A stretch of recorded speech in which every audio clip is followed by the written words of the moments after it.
The old house groaned under the weight of the snow. Wind howled outside like a hungry beast clawing at the walls. Inside, 10-year-old Sam huddled deeper into the worn armchair. He watched the fire crackle in the stone fireplace. It was the only source of light in the darkening room, casting dancing shadows that stretched and twisted along the walls. The power had gone out hours ago, swallowed by the fury of the blizzard raging outside. Sam's parents were in the kitchen, their hushed voices a dull murmur against the storm's symphony. They had come up to this old vacation home every winter since Sam was a baby. He usually loved the snow, building snowmen and sledding down the gentle slopes.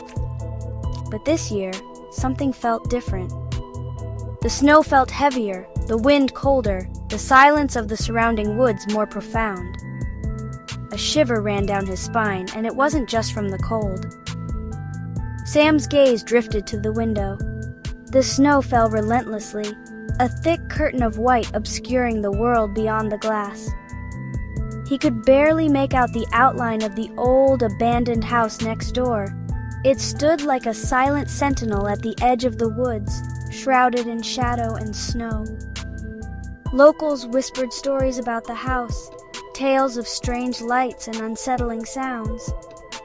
Sam's parents dismissed them as folklore, but he couldn't shake the feeling of unease that crept over him whenever he looked at it. His older brother, Josh, usually made fun of his fear, calling him a scaredy cat. But Josh wasn't here now.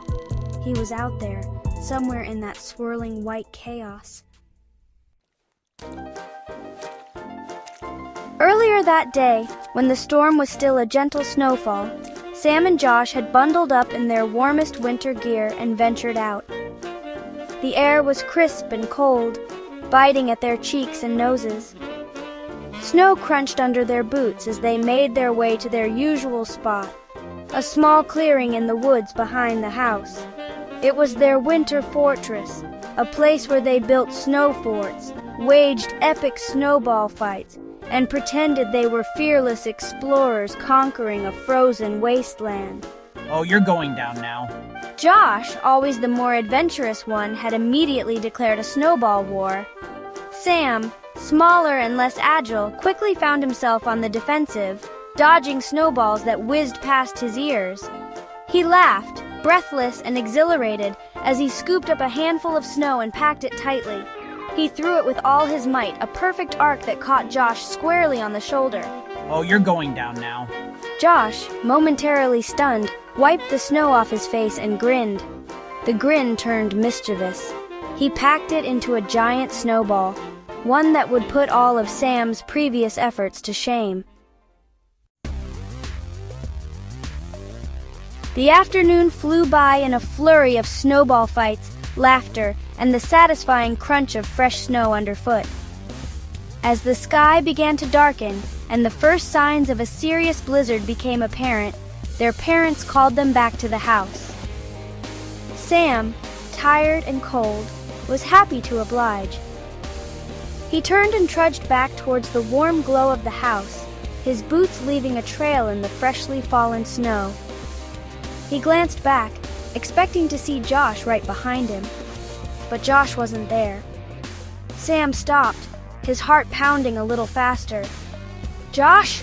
he called out, his voice swallowed by the wind. "Josh, stop messing around!" There was no answer, only the mournful howl of the wind and the increasing frenzy of the snowfall. Panic began to prickle at the edges of Sam's mind. He scanned the woods, his eyes searching for any sign of his brother. The snow was falling faster now, blurring the outlines of the trees and casting long, eerie shadows across the snow. Sam called out for Josh again, his voice tight with fear. His breath came out in ragged gasps, fogging up the air in front of him. He knew he should go back to the house, tell his parents that Josh was missing. But something held him back. A gut feeling, a growing certainty that Josh wasn't lost, but had gone somewhere. And that place was the one place they were forbidden to go. the abandoned house next door. The old house loomed before him, a dark silhouette against the blinding white of the snow. It looked even more menacing now, cloaked in the swirling snow and shrouded in twilight. Fear gnawed at Sam's insides, but the thought of Josh, alone and lost in the storm, spurred him forward. He trudged through the deepening snow, each step an effort against the increasing wind. He reached the edge of the porch and hesitated. The wooden planks creaked ominously under the weight of the snow.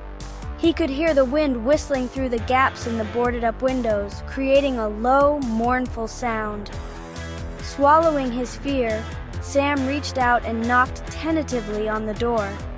To his surprise, the door creaked open at his touch, as if inviting him in. He peered into the darkness, his heart pounding in his chest. The air inside was stale and cold, heavy with the scent of decay and something else, something he couldn't quite place, but sent shivers down his spine. He took a tentative step inside. "Josh?" he called out, his voice echoing in the silence. "Josh, are you in here?" There was no answer, only the sound of his own breathing and the frantic beating of his heart. He took another step, then another, drawn deeper into the house by an unseen force. The storm outside seemed to fade away, replaced by an eerie silence that pressed in on him from all sides. The inside of the house was dark and dusty, lit only by the occasional sliver of light that pierced through the cracks in the boarded-up windows. Cobwebs hung from every corner, and the air was thick with the smell of dampness and decay. Sam moved cautiously through the house, his hand trailing along the rough surface of the walls. He could hear the wind howling outside, but in here, there was only an unsettling silence. He passed a room with a collapsed ceiling, another filled with what looked like old furniture draped in dust covers. Each room seemed to whisper forgotten stories, tales of a life lived and then abruptly abandoned. Then, he saw it. A faint glimmer of light coming from under a door at the end of the hallway. He moved towards it, his breath catching in his throat. As he approached the door, he thought he heard voices, low murmurs that sent shivers down his spine. He pressed his ear against the door, his heart pounding in his chest. The voices were clearer now, but he couldn't make out the words. He slowly reached for the doorknob, his hand trembling. He took a deep breath and pushed the door open. The room was dimly lit by a single flickering candle placed on a small table in the center of the room. Two figures sat hunched over the table, their backs to him. One was small and thin, and Sam's heart leaped into his throat. It had to be Josh. He took a step into the room, his voice catching in his throat. "Josh?" The figures turned, and Sam's blood ran cold. It wasn't Josh sitting at the table.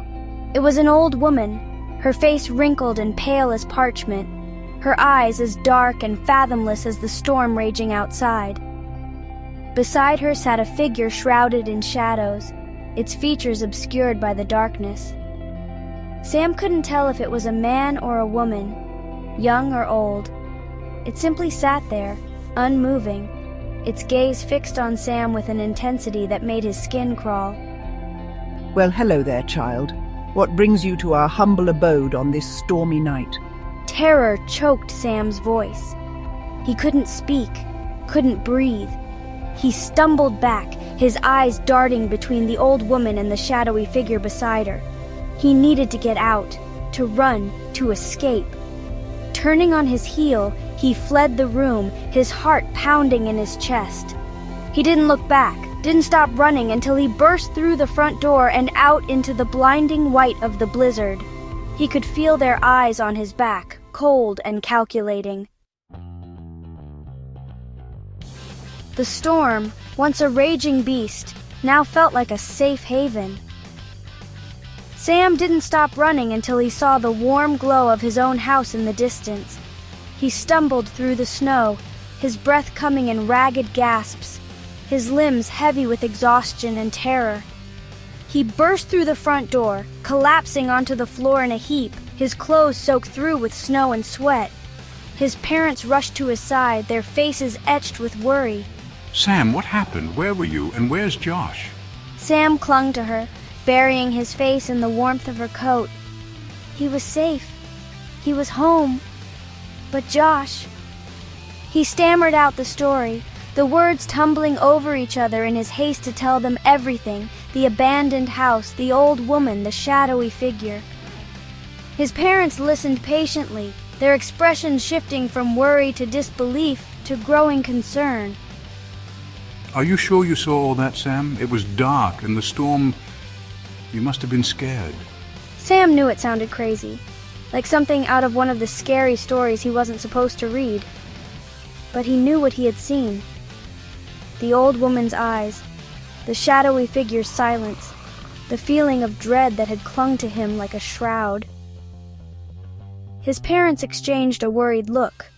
We need to call the police.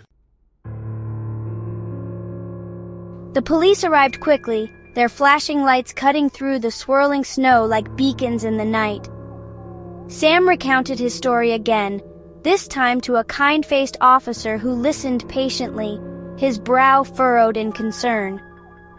They went back to the abandoned house, their flashlights cutting through the darkness, their voices echoing in the silence. But the house was empty. There was no sign of the old woman, no shadowy figure, no Josh. The police searched the house from top to bottom, but they found nothing. No evidence of anyone living there, no indication that anyone had been there for years.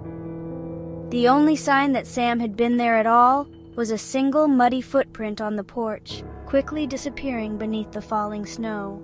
We believe you, Sam, but sometimes in situations like this, our minds can play tricks on us. The storm, the darkness, the fear. Sam wanted to believe him. He desperately wanted to dismiss it all as a figment of his imagination, a product of the storm and his own overactive imagination. But deep down, he couldn't shake the feeling that something wasn't right. The old house stood silent and watchful at the edge of the woods, holding its secrets close. The blizzard raged for another day and night before finally subsiding, leaving behind a world blanketed in white. Josh was found safe and sound, miles away, having sought shelter in a neighbor's barn when the storm hit. He had no memory of seeing an old house or a strange woman. He had no idea what Sam was talking about. Life returned to normal, or as normal as it could be after a near miss like that. But Sam was changed. He never forgot the old woman's eyes, the shadowy figure's silence, the feeling of cold dread that had gripped him in that house. He never looked at the abandoned house the same way again. Now, whenever he looked at it, he couldn't help but wonder, had he imagined it all? Or was there something more to the old house, something ancient and unknowable, something that lurked just beyond the veil of reality, waiting for the right moment to reveal itself? The house stood silent, a watchful sentinel at the edge of the woods, holding its answers close. And in the shadows, Sam could almost swear he saw a flicker of movement, a fleeting glimpse of something that vanished as quickly as it had appeared, leaving behind a lingering sense of unease and the chilling certainty that some secrets are best left buried.